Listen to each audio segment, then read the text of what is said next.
Hey Clashes, the year 2025 is about to end really soon, and this means 2026 is around the corner, the same as the Clan War League. But before we're diving into bases for town level 9 all the way up to town level 18, we can actually enjoy this beautiful looking show base from Jiffa, which you can copy down below in the description of the video. The same goes for all of those different base links and bases today, but I will go through each base individually and share with you the recommended clan castle from those base builders. As always, a huge shout out goes to RH Base Building and all the base builders involved for sharing those bases. And if you want to buy and get your own custom made bases, make sure to visit the RH Base Building website down below in the description as well.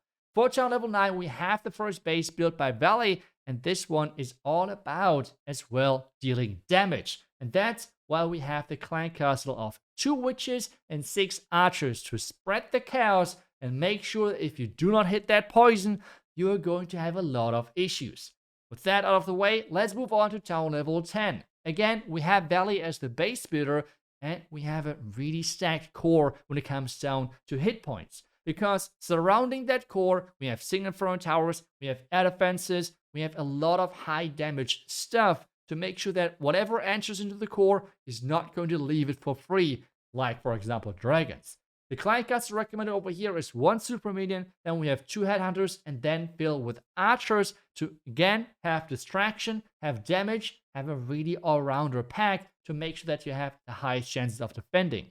As well as you can tell here, we have most of the bases again with the single inferno towers, as a lot of you liked it quite a bit. But don't worry, if you prefer, for example, the other setting of the X-bows or Inferno Towers, you can switch it no matter what. The same goes, obviously, for every single town level. At town level 11, for example, if you're saying, hey, I really like multi-Inferno Towers, feel free to switch them. The same, as I said, with the X-bows, with air and ground. For town level 11, we have VRB as the base builder, and the recommended clan castle over here is 1 super minion, then we have 2 headhunters, and then 11 archers. So again, you can see the trend. Damage is king for those middle to then higher middle town level levels overall to really make sure that you can put out as much damage as possible in combination with the defenses. The next one is town level 12. And I really like the design because we have this isolated core town hall again. And we have Ronaldo really having a nice base over here. For air expos, we have the Inferno Towers then, as well, one of them close to the core. The recommended clan castle here is 2 super minion, 2 headhunters, and then fill with archers, again, to provide as much damage output as possible, especially since the clan castle is really far to the outside, so we can force early warden abilities, for example, which is never a bad thing. Or just take a lot of damage. I guess either way works, but it's a win-win situation for you as a defender. Moving on for town level 13 now, next we have the base built by Wolves, which is going to have the clan castle recommendation with 2 super minion, 2 rocket loons, and then 5 archers. On this one, we have only 1 single inferno tower isolated at the top side. Otherwise, in the core, we have the multi-inferno tower just in combination with the town hall. It's just a really nice thing to have as much splash damage to really pressure the hit points of the attacking troops. Then as well, the Eagle, completely down to the bottom side. We have the NATO as well, covering any possible blimps reaching the Town Hall. So a classic approach, and on the defensive side, if you are considering that.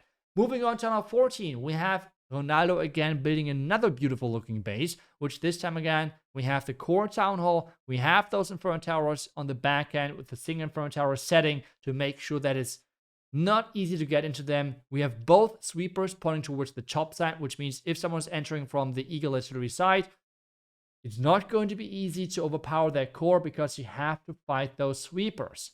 As well, the recommended clan castle here is 2 super minion, and then 2 headhunters, and then fill with archers. Super minion, headhunters are just a few of the best clan castle troops on those town levels, which work quite nice. Moving forward, we have town level 15, and now we have the spell towers. Invis towers can really punish the attacker when they're not paying attention. A 1-star can happen super quick, especially when it's in the core, because sometimes it does not even allow the attacker to use the giant arrow, and then at the point where they, like your dragons for example, have reached the core, sometimes that Invis tower has already reloaded. So with that, you can really catch some people off guard. The clan castle here, which is recommended, is an ice golem with a furnace, 2 rocket loons, and then an archer. The second spare tower here is the poison tower, just to slow things down a little bit further and make sure that on the back with the monolith you have a strong defense standing up. The next one is built by Daniel RG, and which means we have the core town hall with the town hall 16.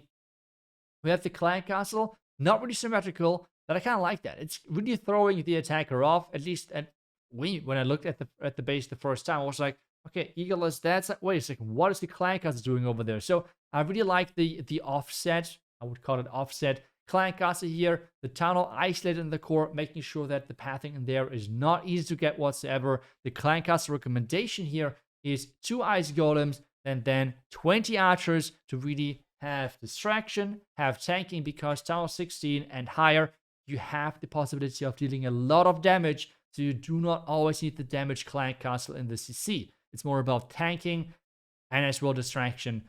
Moving forward though, town hall 17, the second highest town level at this point. Rage Invis base from Burak. Rage Invis, if the attacker doesn't really know what he's doing, that's going to be a rough time. You need to be able to have a plan to trigger that Invis tower somehow. Otherwise, you are going to suffer as the attacker. As well, those sort of bases, and maybe I should have said it in the beginning, but remember, those bases can be used in rank mode, the same as in Clan War League, and that should do great in both ways, because you have only one attack, and you cannot redo the attack like in Clan War, for example, and this is where the surprise factor is always on your side with those Invis tower bases. The clan castle here is recommended is 2 ice golem, 1 furnace, and 7 archers, which at this point is kind of like a staple at the top ranks. That is quite for sure.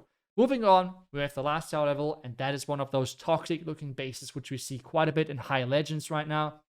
And that is the isolated town hall, the isolated revenge tower, and as well then the clan castle recommendation is 1 furnace, 2 rocket loons, 3 headhunters, and then archers. The reason for that is because it's a really outside clan castle position, and if someone wants to fireball from that side, that will be a lot of damage on the warden. So the warden can go down super quick, and you have to be careful about that.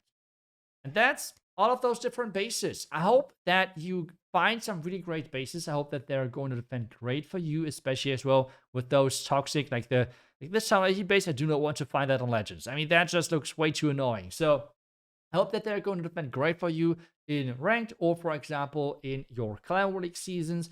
As always, a huge shout out goes to all of the base builders. If you want to get your own custom made bases, make sure that you visit the RH Base Building website down below in the description. And well, I will see you guys back tomorrow with the next class video, I guess. So thank you so much. I will see you guys back tomorrow with the next video. Until then, see ya and bye bye.